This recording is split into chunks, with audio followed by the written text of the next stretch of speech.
رژیم امرالی هلوشینن کمپلویت تکوشینا آزادی از جنه به کمپلوره تک ناچه دندما آزادی فیزیکی ریبر آپویه تی بکوشن آزادی گلان با آزادی فیزیکی ریبر آپوره مسوگره ایوان تفیسی رادوی دنگی گلدبن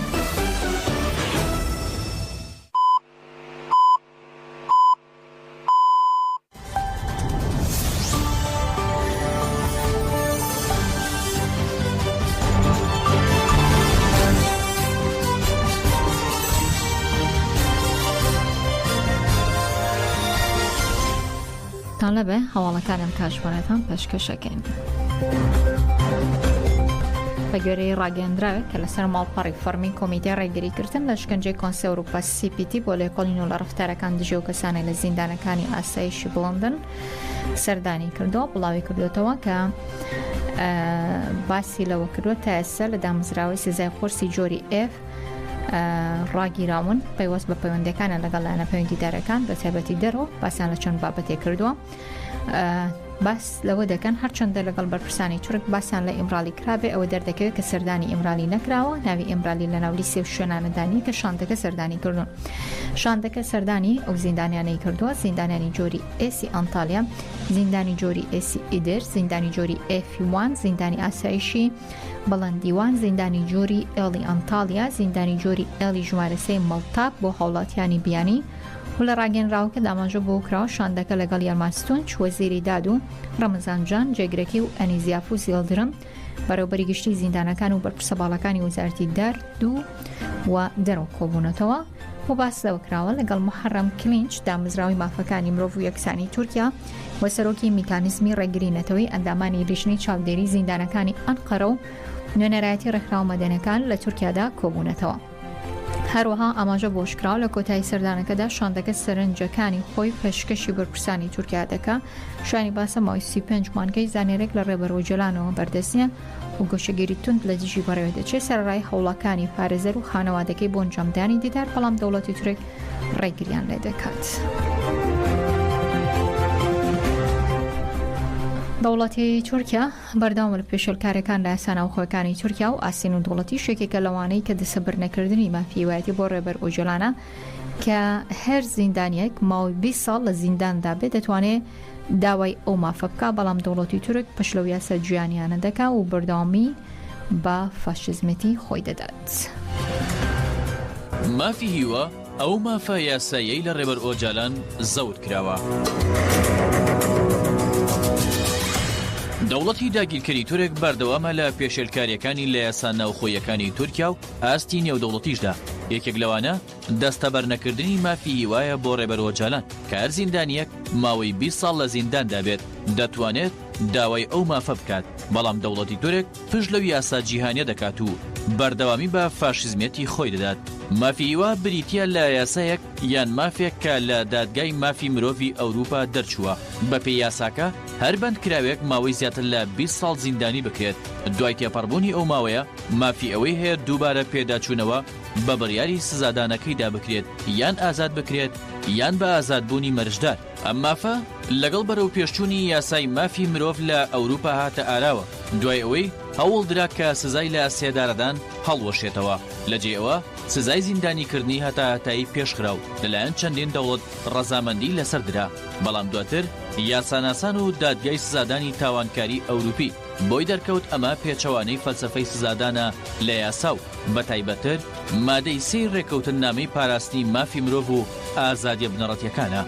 لە مادەی سێدا ئاماژە بۆ کراوە کە نابێ هیچ کەسێک سزایەک یان ئەشکەنجەیەک بدرێت کە ببێتە هۆی لە شکۆدانی مرۆیی کەسەکە بۆ پێش کە ئاماژ لە سزادان بریتە لە چاکسازی لە کەسایەتی تاوانبار یان تا بتوانێت بگەڕێتەوە ناو کۆمەڵگا بۆیە زیندانی مافی ئەوەی هەیە کە هیوای هەبێت و دوای تەواوکردنی 20 ساڵەکە ئازاد بکرێت. ئەگەر شیکردنەوە و خوێندنەوەیەکی یاسایی بۆ کەیسی ڕێبەر ئۆجالان بکەین دەبینین هەر لە خاڵی دەستپێک کە بە دیلگرتنی جەستەیی دەست پێ دەکات تا دادگای ڕواڵەتی و سیستەمی زیندانی ئیمڕاڵی و ڕێگری لە دیداری لەگەڵ پارێزەر و کەسوکارەکەی و سودمەند نەبوون لە مافی هەبوونی هیوا سەرجەمیان پێشێلکاری یاسایی نێودەوڵەتی و ناوخۆیەکانی تورکیان. ئەمە لە کاتێکدایە ڕێبەرەوە جالان بە تاوانی تیرۆت لەلایەن دەوڵەتی تورکەوە دادگایی ڕواڵەتی کراوە کە ئەمەش بابەتێکی لاستیکیە واتە بە تەواوی دەتوانرێت بە پێی بەرژەوەندی دەستێوەردانی تێدا بکرێت. ئەو کردەوەیە لە تورکیا بە تیرۆر دادنرێت ئەکرێت لە وڵاتێکی دیکە تاوان نەبێت.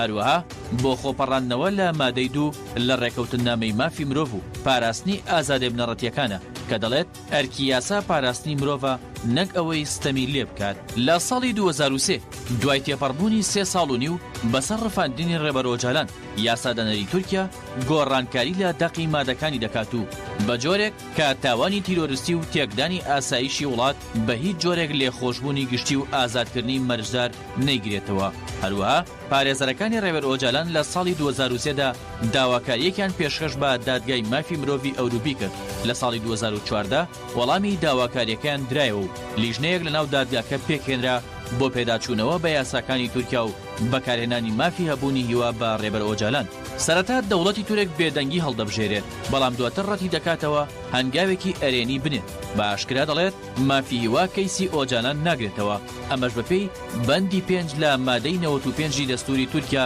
پێشێلکاری یاساییە چونکە لەو مادەیە ئاماژە بەوە کراوە لە کاتی هەبوونی ناکۆکی لە نێوان بەندێکی یاسایی ناوخۆ بەندێکی ڕێکەوتنامەی نێودەوڵەتی لە پێشینە بۆ ڕێکەوتنامەکەیە کە تورکیاش ئەندامە لەو ڕێکەوتنامەیەدا کە دانی بە مافی هەبوونی هیواداناوە. هەروەها ماوەی نزیکەی 3 ساڵە گۆشەگیرێکی تون خراوەتە سەر ڕێبەرئۆجالان و ڕێگە بە پارێزەرانی نادرێت سەردانی بکەن. ئەمەش جارێکی دیکە پێشێلی مادەی 6 بەندی جیم کە دەڵێت تاوانبار لە ڕێی پارێزەر نوێنەرایەتی خۆی دەکات. چڕانی پەیوەندی ئەم نێوەندەش پێچەوانەی یاسایە. تا ئێستا نزیکەی 800 پارێزەر لە سەندیکا جیاوازەکانی جیهانەوە با پێشکەشکردنی ئیمزا و داواکاری بەشدار بوون لە هەڵمەتی ئازادی بۆ ئۆجالان و پێیان وایە ئەوەی دەوڵەتی تورک دەیکات بە تەواوی پێشێلکردنی یاسانی دەوڵەتی و ناوخۆیەکانی تورکیایە.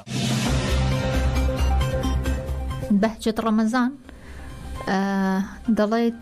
کە خوشکەزای شەید عارفتەها بوو کە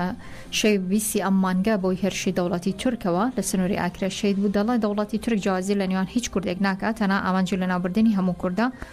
و باسی لەوە کردووە ئەوەی دەسەڵات دەیکا بەزرگانیە نەکوردایەتی. بەهجەت ڕەمەزان خوشکەزای شەید عارفتەها لە لێدوانێکدا بۆ ڕۆشنس باسی لەوە کردووە کە دەوڵەتی تورک جیازی ناکات لە نێوان هیچ کوردێک لە هەر شوێنێک 4 پارچەی کوردستان بێ ئامانجی تەنها لە ناوبردنی کوردە و ناوی پەکەکەش تەنهاوەکو بیانوێک بەکاردێنە بۆ هەڕەشە و هێرشەکانی و باسی داگیرکردنی شنگال کەرکووک و قەندیل دەکا. ئەمە هەموو ناوچەی کوردستانیە. ئامانجەی بۆش داوە بەداخەوەیسە لە سەرانی دەسەڵات هیچ هەڵوەسێک بەرامبەر بێرشەکانی دەوڵەتی تورک نییە. کاتێک گێران هێرشی کردە سەر هەولێر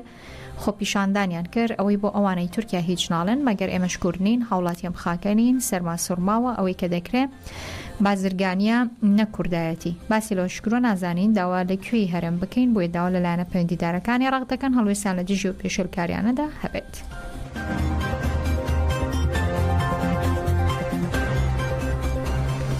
وتەبێژێکێتی دەڵێ پابندبوون بە بڕیارەکەی دادگای فدرالی سوودی زۆری بۆ هەرم هەیە و دەشڵە پێویستە پابندی بڕیارەکانی دادگای فدرالی بین چونکە جیاوازی لەوە هەر هەوڵێکی دیکە بە سوودە. سادی ئەحمەد پیران وتەبێژێکێتی نیشتیمانی کوردستان لەبارەی بڕیارەکەی دادگای فدرالی عێراق سەبارەت بە موچۆڵ بژاردن لە کۆنگرێکی ڕۆژنامەوانیدا باسی لەوە کردووە کە پابندبوون بە بڕیارەکانی دادگای فدرالی سوودی زۆری بۆ هەرم دەبێ و ئەو شخصۆتە ڕوو پێویستە پابندی بڕیارەکانی دادگای فدرالی بن چونکە جیاواز لەوە هەر هەوڵێکی دیکە بێسوودە. ئاماژەی بۆ شکورە دەمانتوانی بە نرخێکی کەمتر چارەسەری گرفتەکانی ناوخۆ بکەین بەڵام نەمان کردووە. ئەوەش ئەنجامەکەی بۆ کە بینیمان وجگەی ئاماژەی ڕۆژی 21 مانگە دادگای فدرالی عێراق بڕیاری دا و 11 کورسی کۆتاکانی پەرلەمانی هەرێمی کوردستان هەڵبۆشێنرێتەوە بۆش ژمارەی کورسەکان بۆ 100 ئەندام کەم کراوەوە هەروارەمی کوردستانیش بەسەر 4 پاس نەدا دابش بکرێن.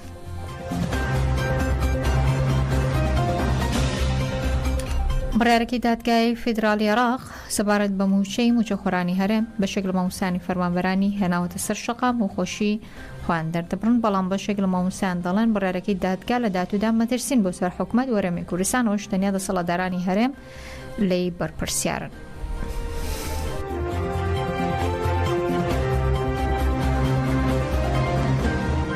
حکوومەتی هەرێمی کوردستان گوێگر نەبوو گوێی نەگر بۆ داواکردنی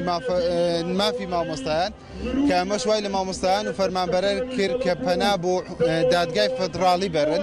ئەمە لە داهاتوودا مەترسیەکی گەورە لەسەر حکوومەتی هەرێمی کوردستان و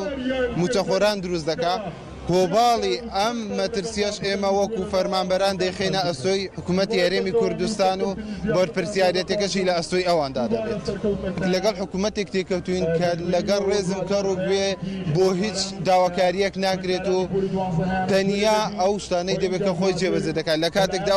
حکوومەتی هاوڵاتیە هاوڵاتی دەبێت بیبا بەڕێەوە کە دوو ڕۆژی داهاتوو لە ڕۆژانی داهاتوودا هەڵبژارتنە ئەم کاتە بە چاوەڕوویەک دێن داوای دەنگ لە مامۆستایان و لە فەرمانبەران و لە هاوڵاتی دەکەن ئێمە داوا لە حکوومەتی هەرێم دەکەین کە پێداچوونەوە بەخۆی دابکات و بۆ ئەوەی فەرمانبەران چیکە پەنانە بەنەبەر دادگای فیدراڵی یان بۆ حکوومەتی عێراقی کە ئێمە هەتا ئێستاش بە دوژمنی خۆمان زانیوە داوا دەکەین گوێ بۆ فەرمانبەران و مامۆستایان بگرێت ئەوەی ئێستا لە عێراق کرا پێما پێویست بوو سەرۆکاتی و ئەنجومەنی وەزیران بەرپرسیارانە هاتبات بە وەڵامی داواکاریەکانی مامۆستایان بە میلاک و وانە بێژەوە هەروە سەردەم چیر توێژەکانی دابایەوە و گرفتەکانی چارەسەر کردبان و تا چەند دەتوانێت گرفتەکان چارەسەرکە ڕاستە و خۆ مامەڵی کردبا لەسەر گرفتەکانی مامۆستان نەک ئێمە چاوەڕێی بڕیارەکانی دادرای فڕیا